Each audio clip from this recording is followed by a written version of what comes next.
Hello friends, இப்போ இன்ஸ்டாகிராமை open பண்ணால் என்ன இருக்கும்? அடுத்த வருஷம் ரிலீஸ் ஆக போகிற டூம்ஸ்டே படத்தை பற்றி தான் இருக்கும்.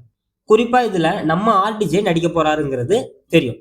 ஆர்டிஜே கேரக்டருக்கு யார் வாய்ஸ் பேச போறா? மக்கள் செல்வன் விஜய் சேதுபதி ரிட்டர்ன்ஸாக இருக்குமோ அப்படின்னு நிறைய பேர் பயந்துட்டு இருக்கீங்க.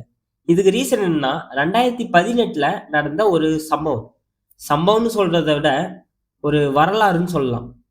அதெல்லாம் பற்றி இந்த வீடியோவில் முழுசாக பார்க்கலாம்.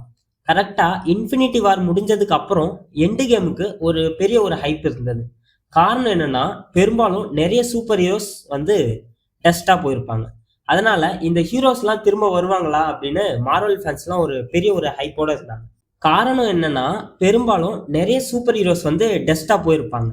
அதனால இந்த ஹீரோஸ்லாம் திரும்ப வருவாங்களா அப்படின்னு மார்வல் ஃபேன்ஸ்லாம் ஒரு பெரிய ஹைப்போட இருந்தாங்க. வந்து விஜய் சேதுபதியை போட்டாங்க. இது ஒன்றும் புதுசு இல்லை. இதுக்கு முன்னாடியே தெலுங்குல ராணாவை வந்து தானோஸோட வாய்ஸ் வந்து டப் பண்ண வச்சிருப்பாங்க.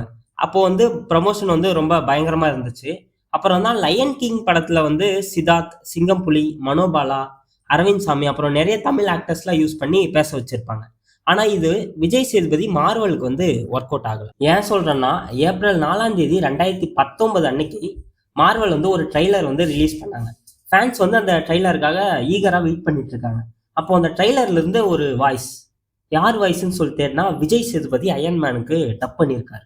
அப்புறம் இந்தியாவில் இருக்க அயன்மேன் ஃபேன்ஸ் எல்லாம் இந்தியாவுக்கு ரீடப் பண்ணுங்க அப்படின்னு மார்வலை வந்து கலாய்க்க ஆரம்பிச்சிட்டாங்க. ஆனா ரீடப் பண்ணல. அப்புறம் இப்போ என்ன பிரச்சனைனா, எண்டு கேம்ல அயன்மேனை அந்த வாய்ஸ்ல பேசிட்டு இப்போ டாக்டர் டூம்ஸ்ல வேற வாய்ஸ்ல பார்த்தா கண்டினியூட்டி இருக்காது. ஸோ இதுக்கு மார்வல் என்ன பண்ண போறாங்கன்னு வெயிட் பண்ணி தான் பார்க்கணும். ஆனா விஜய் சேதுபதி இதுல திரும்ப வந்து பேச மாட்டாரு. இதனால அவரோட பேரே கெட்டு போச்சு. ஸோ அவர் திரும்பவும் பேச வாய்ப்பே இல்லை. அப்போ அயன்மேனுக்கு வாய்ஸ் கொடுத்தாரு இல்லையா ரவிசங்கர், அவர் தான் திரும்பவும் வந்து பேசணும்.